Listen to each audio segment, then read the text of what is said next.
What is up, everybody? We are live. My favourite show of the week, Cop of the Week. Myself, Mr. Chris Stonadge, Mr. Paddy Murphy. Gentlemen, let me just say, great job last night. You had me in stitches, Paddy, with your Curtis Jones slander. Thank you. If my factual information can gain some humour, that is fantastic. Hope we done you a good job in your absence, but glad to have you back.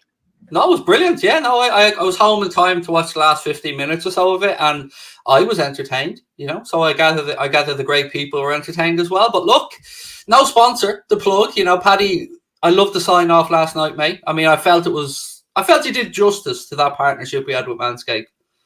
Listen, yeah, long-standing partnership, goes back a while, but, pasture is new for everyone involved, and we thank them for their service, and we say au revoir. Mr. Stonadge, how goes you, sir? Yeah, not bad, mate. It's been after last night. I've had to reconcile everything I thought about Mason Mount, and consider that my information was also factually correct. So yeah, Paddy in the mud. I was somewhere in the middle on the Mason Mount stuff. I mean, I don't think he's the be all and end all, but I don't think he's as bad as Paddy was saying as well. So that's the joy of it, though, isn't it? I mean, that's what makes football fandom so great, is that we all see the same things completely different. I love it. Yeah, exactly. It's a great stream on it last night. Yeah, agree to disagree. Strong personalities, different opinions. Like in this case, Chris is wrong and I'm right. There we go. No, facts are facts, Chris. You can't argue with facts. I don't need to have the last word because I don't need to have the last word because I know I'm right in my own head. So it's fine. It's fine. I could just see Chris last night on the pillow. Is he stroking his head going, tell me I'm right, is he? Tell me I'm right. The big bad Irish man was just being a bully. Love it. Do you know who else agrees with us all, by the way, gentlemen? Just to quickly get back to football. Dermot Gallagher. Shock horror. Ref watch, Chris, huh? One of your boys actually agrees with us for once. Should have been a red. I know. It's the most surprising thing I think of the whole entire week. I mean, forget Chelsea not being able to pay for fuel, forget everything. Dermot Gallagher actually disagreeing with the referees under VAR's decision is unbelievable. But it was so stonewall. I said at the time on the post-match, like, in my nearly 20 years of existing on this planet, I've never seen a more stonewall red card in my life. So how the referee couldn't see that is just mental. So I'm sort of surprised that Dermot Gallagher's admitted that, but don't be silly, Chris. He hasn't just thrown his mate under a bus. There was a bit of tete-a-tete beforehand, and this is what he said, Paddy. He said, by thinking it's a reckless challenge, the referee is hamstrung because he can only be sent to the screen if the VAR operative thinks it's a red card. So as he, Stuart Atwell, thought it was a yellow card, it's all or nothing. So there is a little bit of an excuse thrown in there, but there we go. Yeah, that sort of softens the blow. I mean, thankfully, sorry, Paddy, go on. Thankfully, it didn't matter in the end, but yeah, no, it was a stonewaller, wasn't it? But the decisions have been insane the last few weeks. It's actually scary the way the game is in terms of officiating. Do you know what, Chris? One thing that stood out to me a lot from BBC, from Match of the Day, and from other journalists and pundits who've spoken about it, I never really thought this in the time, but there's a lot of people that think that because it was a goal, that may have played into it. If you had have missed it, they think it would have been a red. And I honestly, at the time, that never even entered my head, but it's come up over and over and over again. Absolutely. I 100% agree with it. There's nothing in the ruling that says that, but I think they didn't want to punish Brighton twice. And I did say in a post-match, the narrative of a game seems to matter a lot more nowadays to anything. I think if it's 1-0 and Brighton are without their first choice keeper, I think people think it's game set a match already. And the Premier League don't want that as a watchable commodity, which is why I think there is a little bit, I don't want to say corruption, but I sort of do at the same time.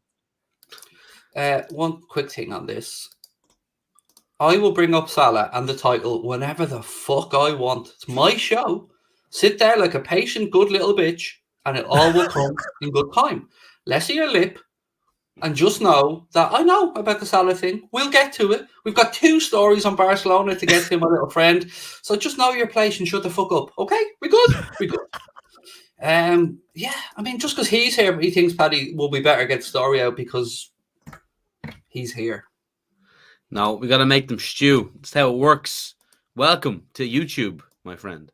Yeah, I mean, I feel like I'm being good here. I could have dragged this out to the very end of the stream. You know, and I actually said it. Did I or did I not say, Chris, before we started that we'll just get a story out of the way, let people come into the chat, and then we'll get into the Salah stuff. So, you know, we had it all planned. Exactly. And it's caring about the majority because you want more people to witness the Salah stuff. So therefore, I think you're right, mate. I think you've got to wait. Be patient because good things come to those who wait. Exactly. You go build your own YouTube channel and you can shit the bed and go early doors if you want, mate. You can go early doors. Up to you. But for us, we like to tickle your balls a little bit before we get down to the dirty stuff. You know, that's why I'm a player and you're just a casualty in the game. Amen.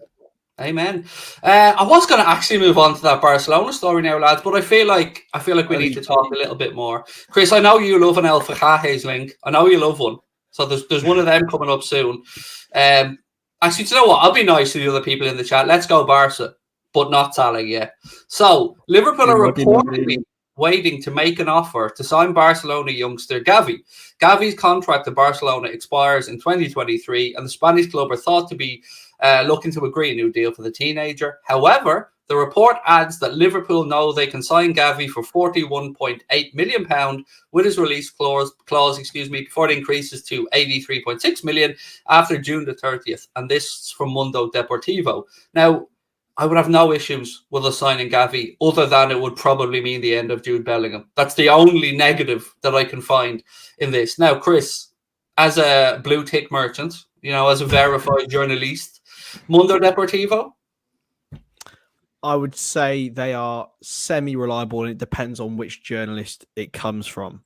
There's several journalists in there. I think they're Barca correspondent. I can't remember who it is, but I think he's quite reliable.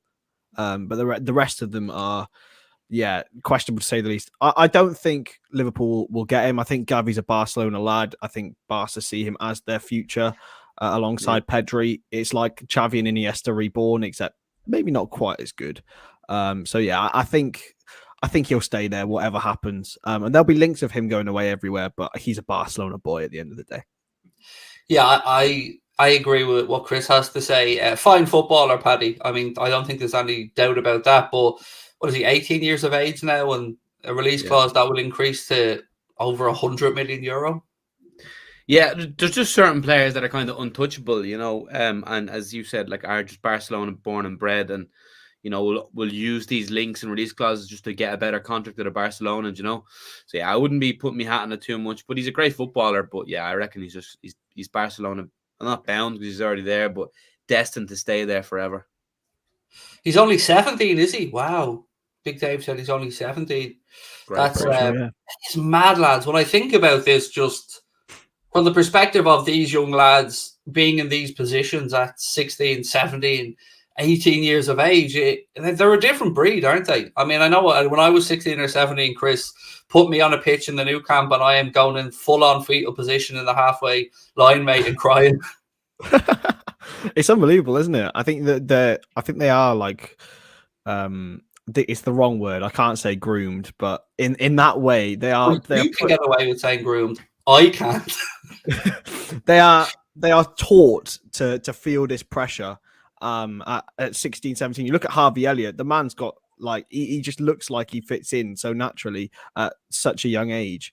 So confident, so natural. They learn to ignore the crowd. I'd really like to learn about it actually, like properly, like how they're taught to deal with having this amount of pressure on them. Because as you say, Craig, like if I have like it's enough having these people watching me in here. Like it's a lot of pressure, but in comparison to that, it's nothing.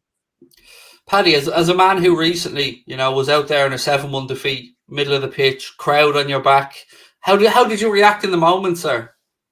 Loved it. It was great. I enjoyed it. I live off that sort of shit. You know, they were shouting abuse at me. I loved it. I was like, yeah, keep going. I'm a showman. I enjoyed it. I don't know. I think some people just are like that sort of stuff, and some people don't. But yeah, I have no doubt I would be a world-class footballer. Given the chance, I could deal with the abuse, no problem. You were on for a square pass. You were on for a square pass, mate. I seen it. The proof was there. The open goal. All you need to do was square it across. I'm still actually raging about that, by the way. It would have been scenes, and I have a cheeky spot, by the way. Interesting, but yeah, would have been scenes. The world will never know, Paddy. The world will never know. I mean, that could have been No. it. That could have been your Jamie Vardy moment. Do you know what I mean? Your breakthrough. I had the celebration planned out. I had the tricolour stuffed in my shorts. I was going to whip that out and reveal it to the crowd, and then give it the big one. So listen, we play in Selhurst Park in May. That'll be the one where my career will take off. Premier League. We owe Selhurst Park one, Paddy. I mean, I'm going to have to get you to do bits there, mate. No ifs, ands, or buts. Go full on anti-Dwight Gale. I'm going to recreate the Suarez crying moment, but like the opposite, if you get me, to like vindicate it. Yeah, we'll retake over Christian Bull again. Some people be watching this go, what the fuck are they talking about? Some people won't have a clue what we're on about, of course. But Paddy was playing a charity game last week. Where was the money being raised for, Paddy? St. Wilfrid's Hospice in Eastbourne, I believe. Fantastic. Hospices do amazing work, by the way. Absolutely fantastic cause, and well done to everybody concerned. Right, enough of the foreplay, gentlemen. Let's move on to the big story of the day, so we can all have a little laugh at it. And this story is that apparently Barcelona are interested in signing Mohamed Salah, and they think that they can get him for 50 to 58 million in the summer. Who wants to laugh at it first? Haha. I could get a Lamborghini. I think I could get a Lamborghini for 5k. Don't matter, mate. Like bollocks. Yeah, I mean, they must be looking to buy one of his pubes or something for that. But yeah, it's embarrassing. If he's going anywhere, it won't be Barcelona anyway. But I am getting sick of the conversation about it. Fuck me, just sign the thing or fuck off. I'm not gonna lie, Paddy. I'm a bit pissed off about it all at this point myself, mate. I mean, I read an article last night from James Pearce on The Athletic speaking about how FSG clearly still want them to sign a new deal. They have a value that they believe they place on Mohamed Salah at this moment in time. But interestingly, Chris, one part of this negotiation, and in a negotiation, as anyone will tell you, leverage is everything. And FSG are looking at this going, yes, look, we know the importance of Mohamed Salah, but we also know the lack of realistic options elsewhere for him to go if he was to leave Liverpool. So I have to say that's the angle I'd be going if I was in FSG's position as well. You try and find a way to show that, yes, of course you value him. You will be the highest paid player in the history of the football club. But we also know that there's no Real Madrid, Barcelona, big money, glitzy glamour teams really going to be there to pay you the type of money. PSG might be there, but do you really want to go and play in the French league? I think there's goodwill from all the sides to get this deal done. I think there's the only one that probably isn't having that goodwill is Mo Salah's agent, Rami Abbas, who is acting like a complete tit on social media as per usual. But I don't know. I think it could be used as leverage, but at the same time, if PSG go and whack 800k a week plus, I don't know, a 30 million agent fee for Rami Abbas, you know which one he'll be pushing for. Exactly. And we can't just go with this, by the way, just pay him what he wants. That's stupidity of the highest order. Yeah, exactly that. I think it's a lot of make-believe in the fact that Mo Salah wouldn't leave Liverpool, because I still think he would. I do think loyalty exists in football, but not that much. Like, it's still a financial decision. So yeah, it's a weird one. And hopefully it gets resolved soon. I really hope. It is difficult, Paddy, because we all, to a man, woman, and child out there, all believe Mohamed Salah deserves to be our highest paid player, deserves to have a new contract, deserves to be shown love by the club. But we also understand the ramifications of the bigger picture. So right now, Thiago and Virgil van Dijk are up with Salah on parity, I think, in and around the highest paid players of the football club. And Salah's new deal will most likely be a minimum 75% above those guys. And I have to say I want him to sign, mate, but I do understand that there are numbers that have to be seen to be realistic here. And once we don't know what those figures are really from either side, we can gauge it by the guesses on social media. We think 354 might be FSG's stance. We hear 500 to 600 grand thrown around from the other side, but we really just don't know, mate, what the numbers are. Yeah, it's a weird one. I've kind of changed my whole opinion on this saga from because and it has been a saga and it's been going on for months. I was of the opinion that you must give him whatever he wants. It's paramount that he must sign, but now it's kind of like the club cannot be held to ransom. It has to be financially suitable for the club. They can't completely, reinvent the wheel. And this agent seems like a nuisance to deal with. And listen, I want him to sign, as does every Liverpool fan. But if he doesn't sign, we just move on. Nobody's bigger than the club, and we just move on and go to the next. Now, there is one thing I want to say, and Fabrizio apparently has put this out again because I know some people love it, Fabrizio, a bit of transfer gossip, and he said, Chris, that Liverpool are interested in Leeds United winger Rafinha alongside Chelsea, who obviously for now can't do anything at the minute. But look, I've no issues around Rafinha if that's what Klopp wants, but where I would have an issue is thinking that if Salah left, that Rafinha is any type of replacement, because he isn't. No, I do think. Can you replace Mo Salah directly? No, in my opinion, I don't think you can. But you have to find ways in order to function better in different ways without him. Rafinha as an option may open the door for like a better midfielder, e.g., Jude Bellingham, or another centre back to play alongside Virgil, even though we don't probably need that. We have to find avenues and ways to be better without Salah, but we won't be able to do that in the Salah mold because he is the best for that. So yeah, it's a difficult one. Rafinha isn't a direct replacement, but I would take it. Like if Salah didn't leave, Rafinha would be a great option. I think, Paddy, what Chris was alluding to there was kind of the Aston Villa Jack Grealish approach, knowing that they can't replace him with one signing, so maybe looking to bring in 2 or 3. But again, I still think that's a bit of a dangerous game. Yeah, I mean, Salah has fantastic numbers. We all know this, but the team kind of plays for Salah at times as well. I feel like you're not going to bring in a right-sided player that's going to replicate the numbers. However, you could just alter the system a little bit and put more impetus on. I don't know.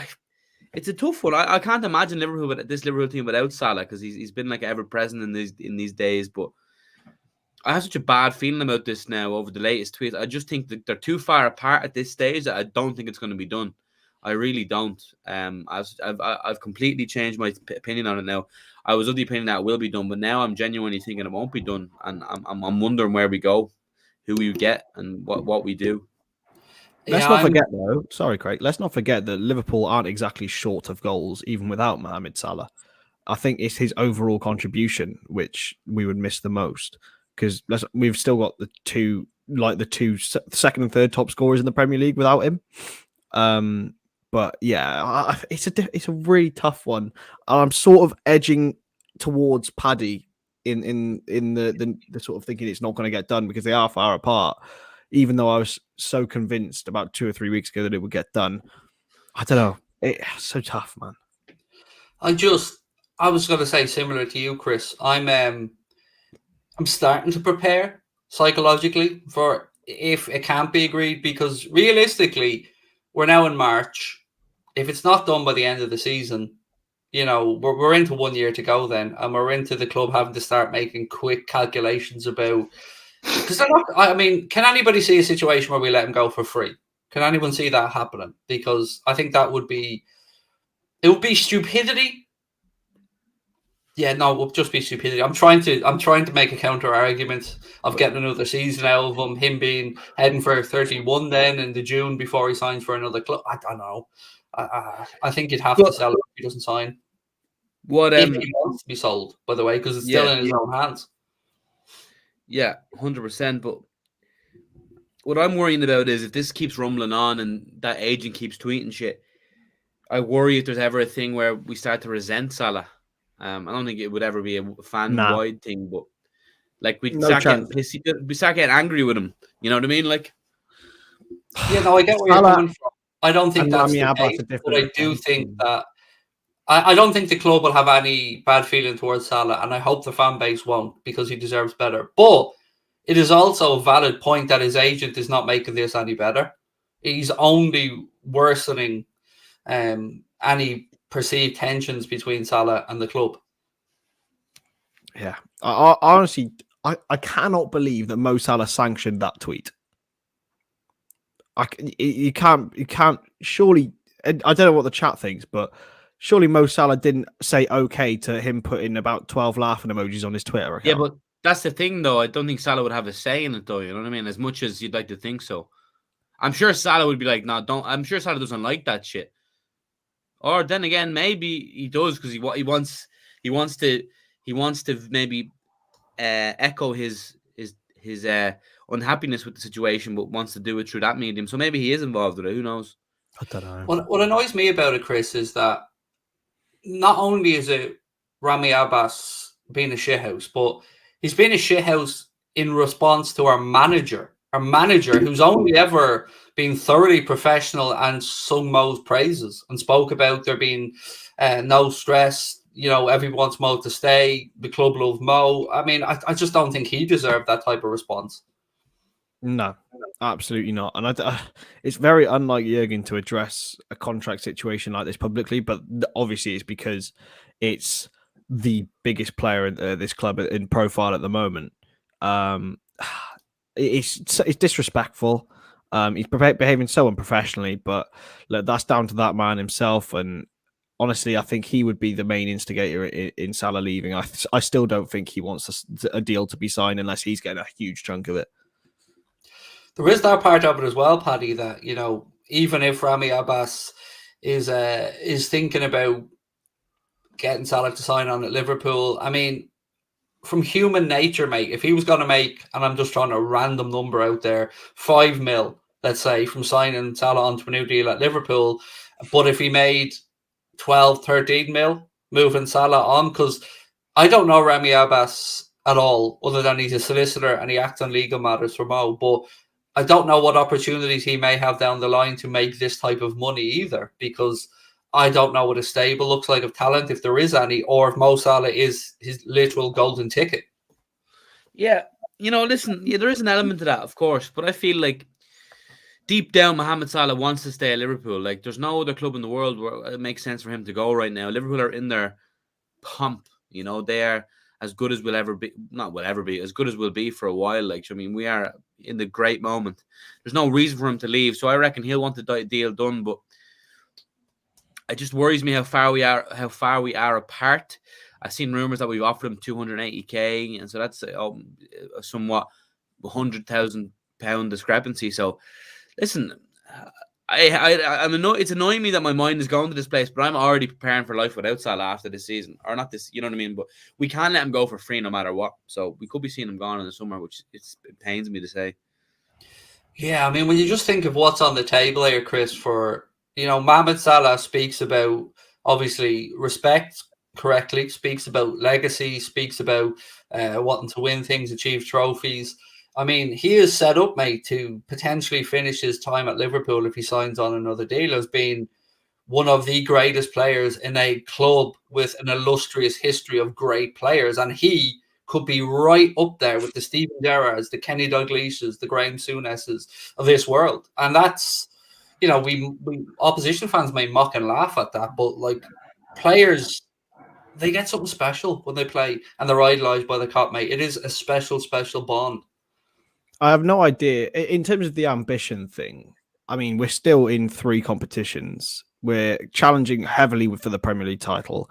We are one of the favourites for the Champions League, and we're probably one of the we are one of the favourites for the FA Cup, and we've already won a Carabao Cup. You can't be. It's almost impossible to be as successful as we have been this campaign. So I don't understand that. Like this has been almost perfect in the way that this campaign has gone so far. And obviously, it's got to continue, and we've got to win more games and to win the Premier League and stuff.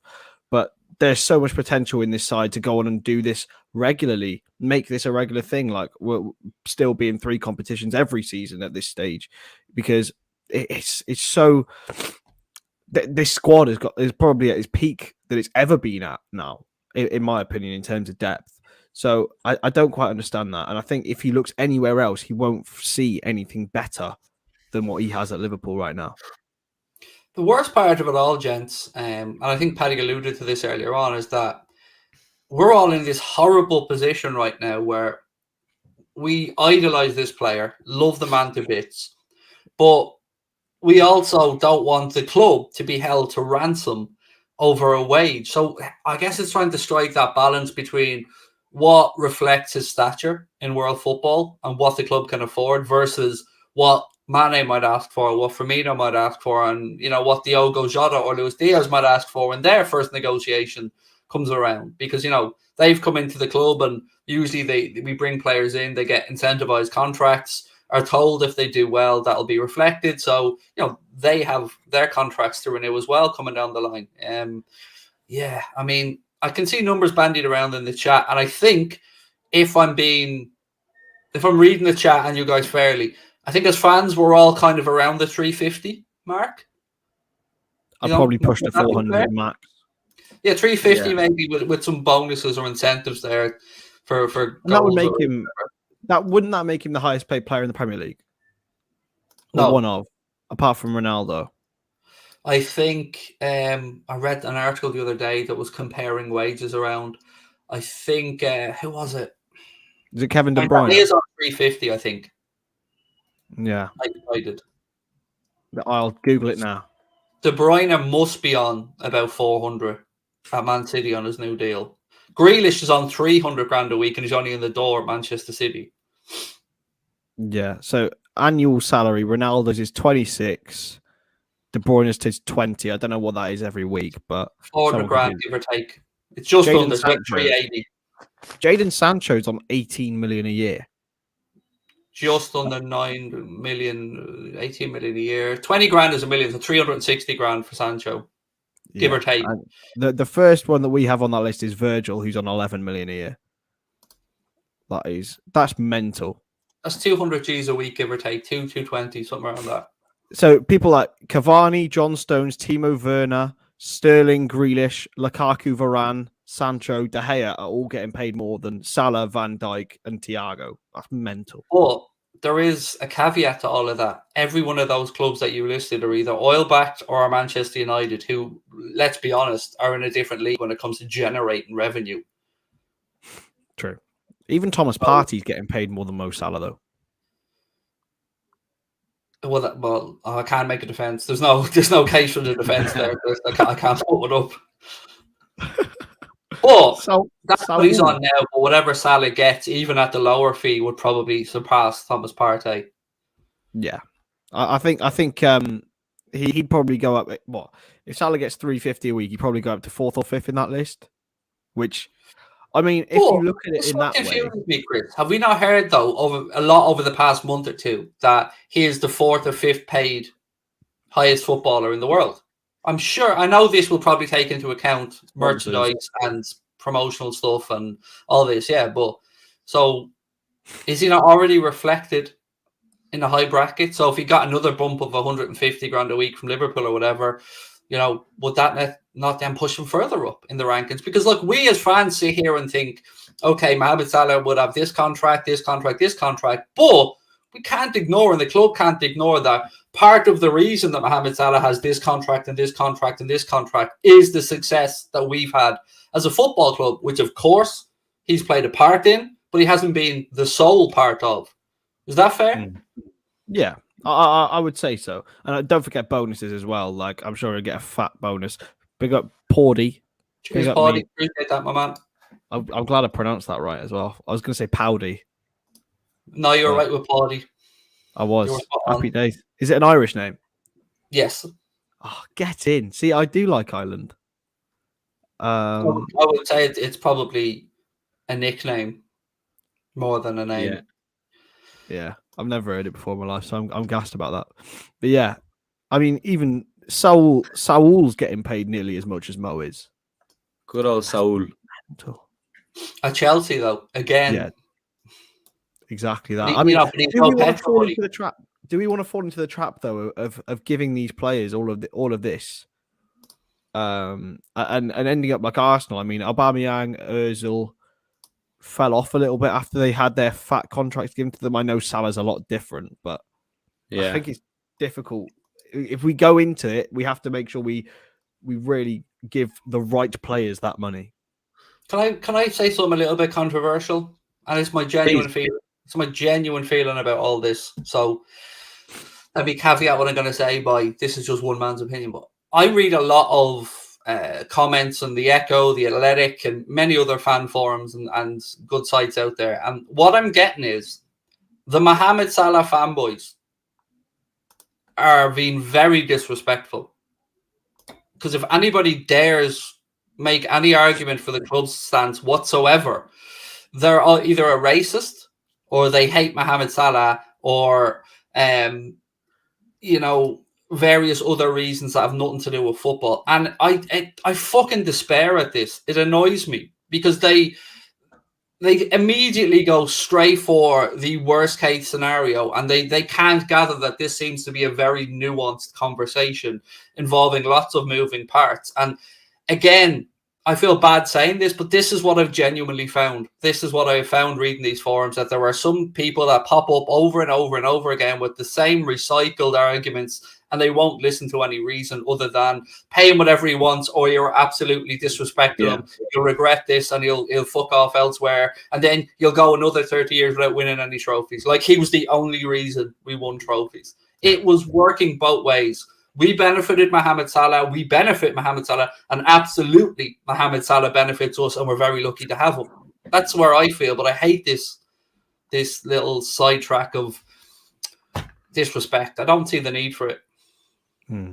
I think it alludes to what you said a few streams back about people supporting players and not clubs, and they're reflecting on the club's fan base. Yeah. Look. I love that people want to protect Mo. Of course I do. I love that people are behind Mo. And, he is an icon and he does deserve massive respect. But you know what? So does our fucking football club. And the football club lives on longer than any one person. So even as much as I'm not an FSG fanboy in any way, shape or form, football club rises above everybody for me. And the nearest case that I can make is Jurgen Klopp. He's the nearest case I can round in my head to say if ever was a man was getting there. But still, we've replaced Torres, we've replaced Suarez. But people sometimes I think Paddy get a little bit too comfortable at Liverpool, because they think, every fan base will love me this much, and I will get all this respect and all this adulation, and the team will always be set up around me. Isn't always the case, man. Look at how many people have left and have shit the bed. Yeah, listen, obviously, unfortunately, it's the way football is. It's a revolving door at times. Thankfully, we're not a selling club like we used to be, so we don't have to sell these players.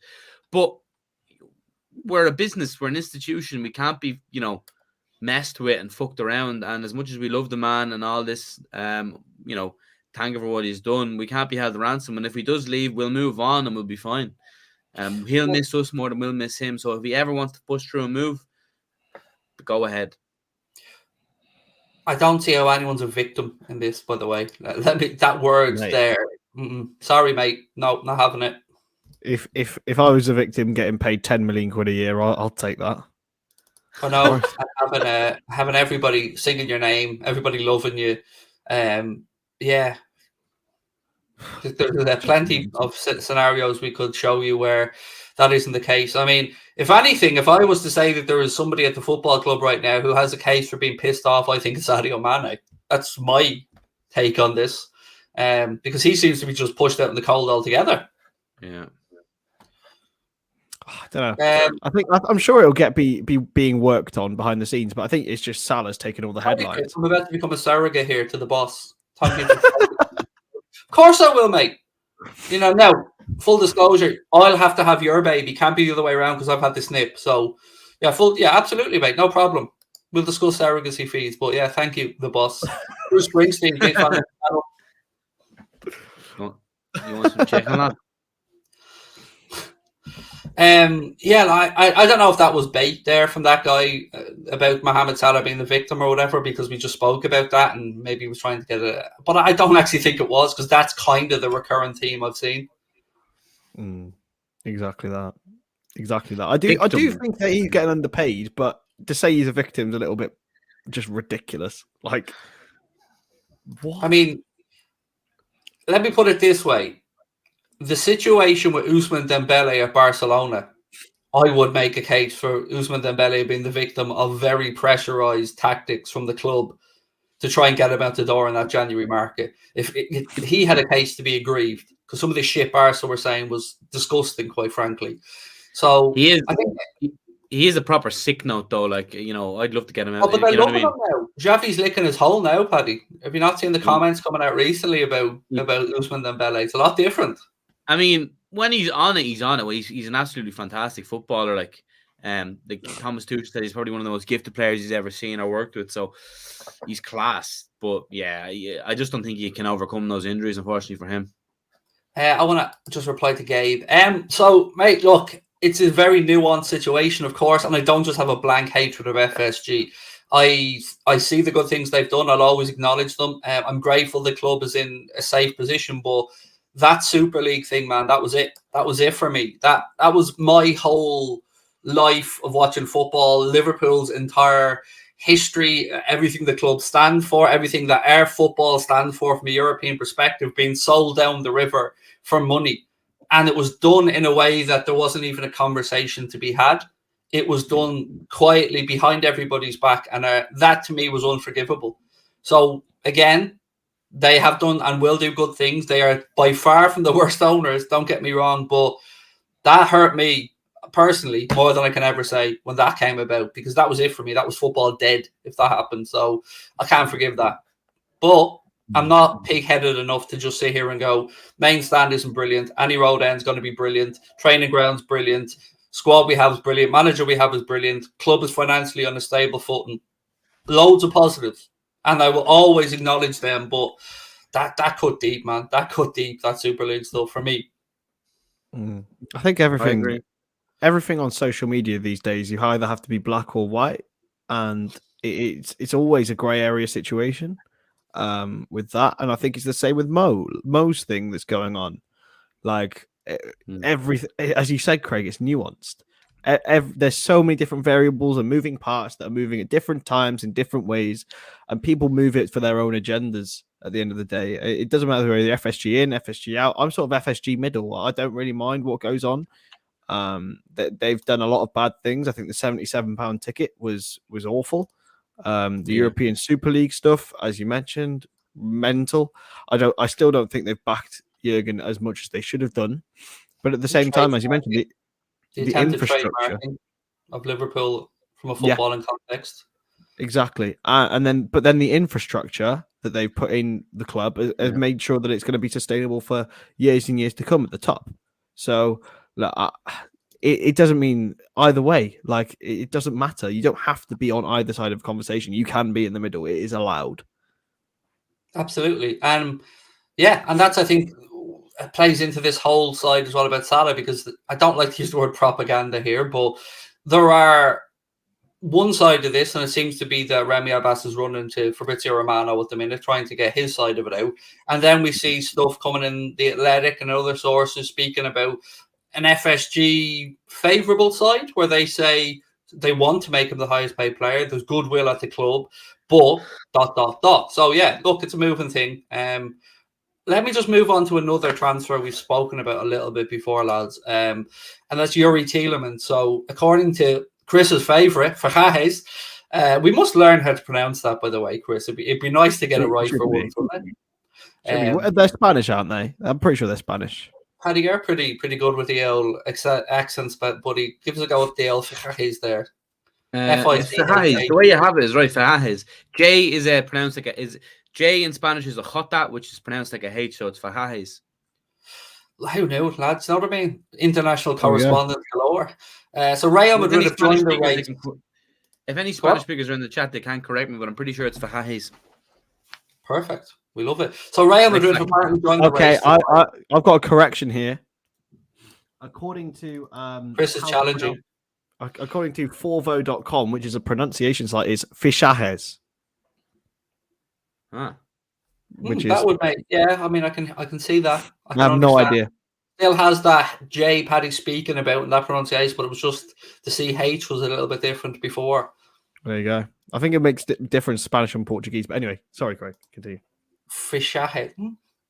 fish out? I don't know. Anyway, so Real Madrid have joined the race to sign Tielemans amid interest from Liverpool. City have also been credited with an interest in Tielemans with a fee of around 37 to 42 million pounds, thought to be enough to tempt Leicester into doing business. I don't want them anymore, Paddy. That's where I am now. I think there is, I don't want them anymore. And I did at one point, I will say, but yeah, not anymore. No, I've never been on that train at all. No, he does not move me in the slightest. He has fitness problems. He would be the antithesis of a Liverpool player. So no, not for me. Chris, any love there for Yuri Tielemans?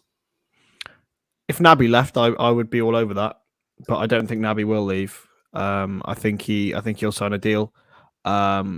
We can't deny his talent, right? And he'll only have a year left on his contract. But yeah, I just think he'll go to maybe Real Madrid, maybe Man United. That's where I think he'll end up. He just screams those two clubs, really. A couple of other things actually on Salah, lads, who wasn't in training today, which, big game coming up at the Emirates against Arsenal on Wednesday. I wasn't overly impressed with them against Leicester, by the way. I mean, I know people tell me there was loads of energy and stuff, but Leicester were shy. And look, fair play to Arsenal. I'm just not that concerned about Wednesday. If we're at it, I think we beat them. But hopefully Mo's available. But we still await Chris. I don't know if you have anything new on this at your end as the transfer room, lads. Nah, nothing else has come through apart from he's not in training. But for me, that game's won and lost in midfield, and I think our midfield is far stronger than theirs. Especially if Fabinho and Thiago and Keita, run all over that. Say that. How do you get a Emmy? Don't say that. Fabinho, Thiago, Keita run all over Partey and Xhaka and not Xhaka. He's not. Is he there anymore? I don't even know. He's still there, isn't he? He's Partey and Xhaka nowadays. They'll run all over them. I can't see anything but Liverpool win. I'm far more confident for this game than I was for Saturday. Far more confident. Ramsdale save. That's a great save. Camera merchant. Merchant. That was a great save, lads. Honestly, that was a good save. Alisson wouldn't need to make that save. He'd catch it. Oh, well, we're talking about Alisson, man. Different gravy. We can't compare. Ramsdale's positioning is awful. It's awful, man. He's still the best keeper in England, though. For England. That was a great save, though. It was. Give credit where it's due, lads. That was a very, very good save. I try not to give him any credit. Fuck him. I've heard he's a really lovely fella, by the way. I remember Steve Bland saying to me he interviewed him before for something, and he said he was a really down to earth, lovely guy. So since that, I've softened up my stance. Still a camera merchant, though. I mean, most of us keepers are. See the way I said us keepers there. I'm lumping myself in with those pro keepers at the elite level. You're a beautiful keeper. I mean, I'd have been full on camera merchant for that as well. If the opportunity's there, as long as you don't push it back into play, that's the golden rule of camera saves. You push it wide, you're grand, do what you like. Touch it over the bar, no problem. Push it back into play, you're your house. So yeah, that's where we are on that one. Paddy, concerned by Salah maybe being unavailable for Wednesday, or at least on the fence about what's happening? No, I wanted him to be dropped anyway. I'm going to be honest. He's had a bad few games, and I'm hoping he's not injured. But a game on the sidelines will do him the world of good, I think, and the team. I mean, on the form thing with Salah, I kind of agree with you. I mean, normally you're talking about a forward or wide player. You're saying, and I know we scored a penalty, but that was a penalty, so you would bank him to score it, or any most professional footballers to score it. And he did, and he gets credit for that. But he did miss some chances. I mean, I'm thinking of one. I think Luis Diaz pulled back to him that he said about 3 yards wide of the left-hand post, which we could have been talking 4 games here without Salah scoring. I think he's only gone that long once for Liverpool. What's really been an eyesore the last while is his all-round play. Like, I just don't think he's just been marked out of games and been rendered useless at times. And again, it's not his fault he's being marked out of games, but it becomes worrying when he can't. He's got so much credit in the bank. I know, but 100% agree. But it still doesn't mean that what Paddy's saying doesn't have a valid point. He does have the credit in the bank, but that does run out at some stage. We can't just keep letting them have these bad performances. And I think he should have been given a break after AFCON. There was no need to rush him back. We were doing fine without him. Give an extended break, let him rest. But yeah, I don't know. I think that was more on his side, though. Let me paint you a picture here, Chris, for Wednesday. So Salah's unavailable; he's injured. Let's just play along with this for a sec. So he can't make it; he's injured. We go with Mane, Jota, and Luis Diaz, and we beat Arsenal 3-1. Play really well. Forwards look really bright. What does Thursday's conversation look like in the fan base, lads? Because I know what way it'll go very quickly. Do you change the winning team? Do you change the winning team? Well, this could be the future without Salah. We could still be all right, because we do that as fans. Right. I'm guilty of it as much as anybody else. We do. We are absolute. What have you done for me now, merchants at times? This is how I'm going to assess the Salah situation, and I'm going to get called whatever. I don't care. I'd be far more worried losing Alisson, Van Dijk, and Fabinho. Those three would be bigger losses to Liverpool than Salah for me. I personally don't think Alisson and Trent. I think because of his age, I semi agree with you. If Salah was in his pomp at 25 and he's playing like this, then maybe I wouldn't. But I tend to agree. But I still think we should get it done. Obviously, yeah, of course. But I feel like we'll be okay. Worst case. I don't. Even though I've made that argument and I've tried to paint the picture, I'm still on the case of we're definitely weaker without Mohamed Salah, and we definitely have lost some lure of invincibility if he goes. That's genuinely where I am with it. But I don't know. I think Virgil is number one for me in terms of irreplaceability. I don't think there's anyone better, and you can't compensate for Virgil in any way. I agree. I think Fabinho's probably a close second, to be honest with you. I don't think you get any better than Fabinho. I'd go Virgil Ali. Would you? I see. I think understand the Fabinho show. He's brilliant. He definitely up in the conversation. But just for me, I think Alisson's vital. But let's not forget that there is scoring goals. I think is a lot easier than stopping them. I think stopping goals, we saw with some of the best Liverpool teams ever, they still had a defensive frailty. Like even 13-14, 17-18, in the last couple of years, they had defensive frailties. It's very, very much more difficult to get a great goalkeeper and a great centre-back and a great defensive unit than it is to get a great forward. Let me just throw this up because it brings to a point I want to speak about. Red Sai said, Virgil's integral to the team. We have some world-class wingers without Salah. And then this one was, VVD is important, if not more important, and he's signing on for 220k. So is this another... Oh, sorry, lads. Is this another case of a forward's just a sexier position? Just like when the Ballon d'Or show came around and Virg didn't get the recognition that he should have got for being the best defender in the world and best footballer potentially in the world at that time. So yeah, this is another case of perceptions. Forwards are perceived as being more important. It's a sexier position. But we here as fans who watch this team week in and week out, I think most of us in the chat would agree that Van Dijk is probably the most important person. Well, I think the reason us as Liverpool fans can conjure up that opinion is because we have seen how bad it can be with a bad goalkeeper and bad centre-backs. We had the centre-back crisis last year, so we've realised how much we miss Virg. We've had the years of Mignolet, Karius, Adrian, and now we finally realise how good it is to have Alisson. Apart from maybe the after Suarez years, that's when we struggled with the forward line. But historically, Liverpool have always been good for a forward. We've never really struggled for a real goal scorer. And maybe 6 month to a year period of Balotelli, Lambert, yeah, that was a bit dire. But other than that, in history, I can always think of having a world-class / borderline world-class striker at the club. So I think it's because we haven't experienced that hardship, but I do feel like we'd survive without Salah. I wouldn't want to do that, and I don't like talking like this because we've gone from saying how much we love him and all this. But at the end of the day, no one's bigger than the club, and we move on. Everything moves on. Salah leaves, we move on. Business is normal. We'll miss him. We'll hate to see him go anywhere else. But I feel like we would be fine without him.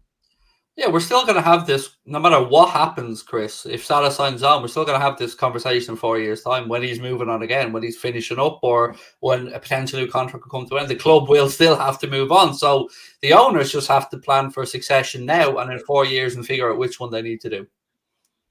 It's the ever-changing world of football, isn't it? And it's it moves at such a quick pace. I mean, I can remember it's only like a year or two ago that we were debating this exact debate on Gini Wijnaldum. And he left on a free.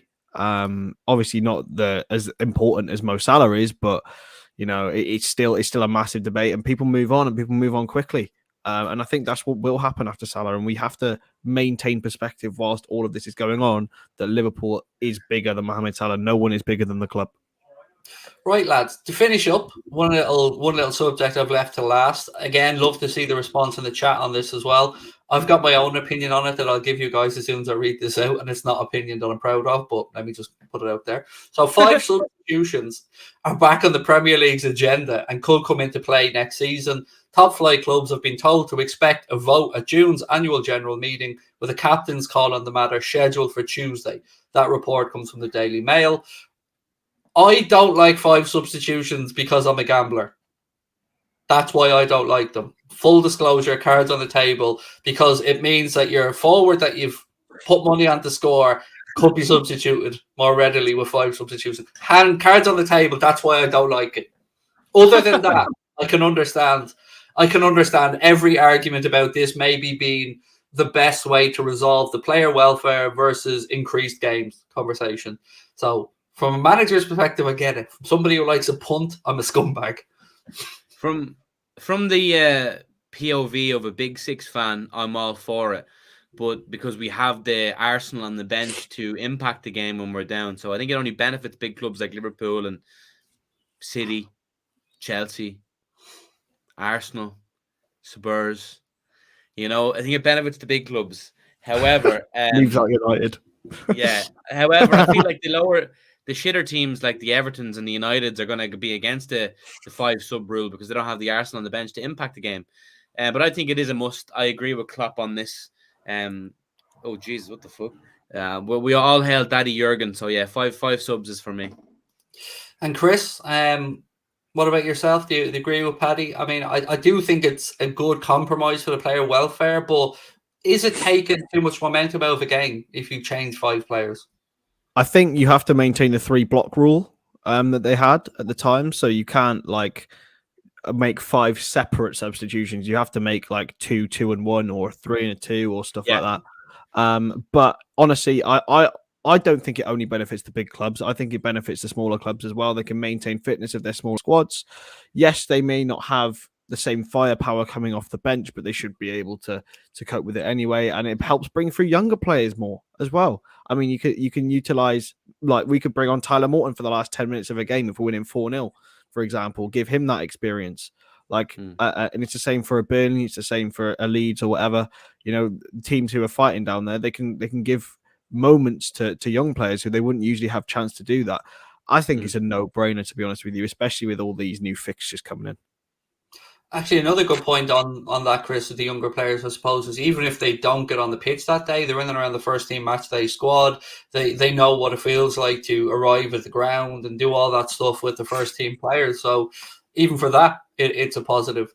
Real quick word, lads, on the Everton situation before we finish up, because they somehow managed to lose again to Wolves. Will they go down? Because Watford are going to win. Watford have pushed up a little bit. Now, Everton do have some games in hand, which will absolutely help them. But is it really feasible? It looks like Leeds have pushed up now with that win that they got. Very lucky to hang on for their win, by the way. But fair play, they've got their win. They're up. Do we see them getting dragged down there now, Paddy? Looking at the fixtures that Everton have coming up. They're finished. They're gone. They're old news. History. Their fixtures they're so fucked. They're not going to win. And the only game that I can see them winning is probably the Watford game they have. Other than that, no. And like, to be fair, I didn't expect them to beat Wolves. Wolves are a great side at the moment, and I think only a handful. I think only Liverpool and United have won more points than Wolves since the turn of the year or something like that. But yeah, I think Everton are fucked. God love them. Yeah, their fixtures are not favourable in the slightest. Will we take over the stadium for them like we did with their last stadium when they moved out and didn't want it, Chris? We take over the new stadium for give it to Tranmere or something. Yeah, to be fair, I think they probably make more use out of it. But no, on that, like, imagine they could pay for this big brand new, what is it, 50, 60K seater stadium, and they'll be playing championship football. They'll be playing Luton Town in that stadium, which is it's just quite funny. I think they might stay up. I think it's a case of them or Burnley. Because Burnley have got 2 games in hand on Watford and Everton have only got 1 game in hand on Burnley. So it's all these COVID games have to be played out. Yeah. I think they've probably just got enough quality to stay up, but it doesn't mean that I'm wishing them to go. I really want them to go down. It'll be incredibly funny. Oh, it really is squeaky bum time for them. Like they have to get a performance out, and they're already booing. Even though Lampard came in, the saviour, the Messiah, the one they all wanted, they're already starting to boo. Got themselves sent off. I think it was John Joe Kenny, was it? Got sent off? Yeah. It's worrying. And you know what? It'd be the most Everton thing ever, Paddy, for them to get to an FA Cup final or something and get relegated in the same season. I don't know. Like, I think they're doomed, to be honest. But again, I would love Burnley to get relegated ahead of them 10 times out of 10. Fucking hate Burnley. I don't hate Everton. Burnley deserve to go down. They're a horrible institution. I echo that. I want Burnley to go down. I mean, I've want never Watford to stay up. I did at the start of the season. Want Burnley to go down. Yeah, but what if Watford can stay up ahead of Everton? I don't mind Watford. Wait, who even is their manager now? Things gone. Roy Hodgson. Oh yeah. Why do they do this, man? It's so funny. Well, listen, lads, before we end things, City versus Palace. What we saying? I'm doing a watch along of that from 7:30 over on Twitch, and I'm nervous for a couple of reasons. It's either going to be City do the usual, they're 2-0 up after 10 minutes, and it's the most pointless watch along I've ever done, or I'm setting myself up for an 85th minute heartbreak. Do you want team news? Yeah, but while you're going to give us that, just Chris, can you have that other bit ready for that young lad as well? That we were. Yeah. It's already ready. For the Man City team, in goal, Ederson, Kyle Walker, right back, Stones, Laporte as the centre backs, Cancelo as the left back, Rodrigo, De Bruyne, and Bernardo in the midfield, and a front three of Mahrez, Foden, and Grealish. And I will get you Crystal Palace as well. Good team from City, to be fair. Yeah, it is. I'm frightened. And the team for Palace is Guaita, our friend Nathaniel Klein at right back, Anderson and Guehi as the centre backs, Tyreek Mitchell at left back, Kouyaté, Schlupp, and Gallagher in midfield with Olise, Mateta, and Zaha. Olise masterclass. That's all I'm going to say. That man has looked good. Mateta's looked good as well. Yeah, but Olise, I'm telling you now, he is going to move to one of the big clubs for like 50 odd million in a few years. I think he's the best right winger outside of the top 6 easily. He is so bloody good. He is going right to the very top.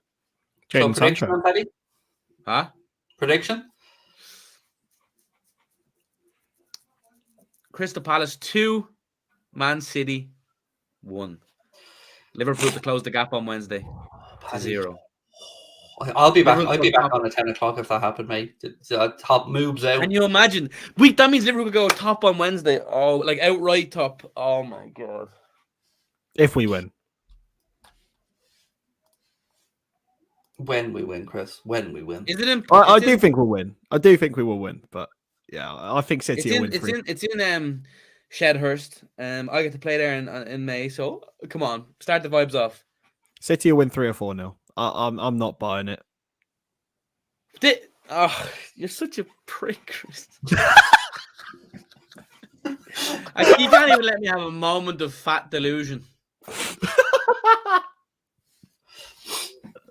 I don't know what to believe, lads. I think 4-1 Palace. I mean, Jesus. Come on, the scenes. I think City will win. I do, but it is under the lights. It is at night time. I do hope. I'm gonna Yeah, do the watch along as I said. So I hope to see you guys over on Twitch for that one. So Chris, really quick before we finish, a bit of transfer news to round up. Yeah, according to The Athletic this morning, James Pearce said that we are interested in Ben Doak. Apologies, my camera is lagging. We're interested in, he's 16 years old, under 17 international for Scotland. He's class. If you want to go over to my verified Twitter, there is a video of him playing football. So, you know, he reminds me of a young Wayne Rooney. So there you go. It's going to be exciting. And he's been on Celtic's bench a couple of times already. What granny is he shagged? I don't know, mate. Maybe not that characteristic of Wayne Rooney. His own. Bless him, he's 16. They start Leave young him and Scotland. alone. I can already see Chris's new pet being lined up there. That sounds wrong, New man. love. Right, shall we go? Paddy, you on the FIFA grind tonight? You want FIFA tonight, Paddy? Yeah, unfortunately, yeah. 7:30 FIFA. The grind continues. Nice. Keep it going. Stonadge, anything verified coming from you or? I'm over on the for the first time in ages on the Transfer Room channel chatting about stuff. But that's about it. When? 9 o'clock. No, 8 o'clock. 8 o'clock. Great promotion there, Chris. Well done. 9 8 o'clock over on LFC Transfer Room YouTube channel. Go get it. Go on. Oh, I don't know what that. I'm making them noises again. Noises again. Involuntary noises. Right. That is us. We will talk to you guys tomorrow. Yeah. See you then. Lots of love. Bye bye.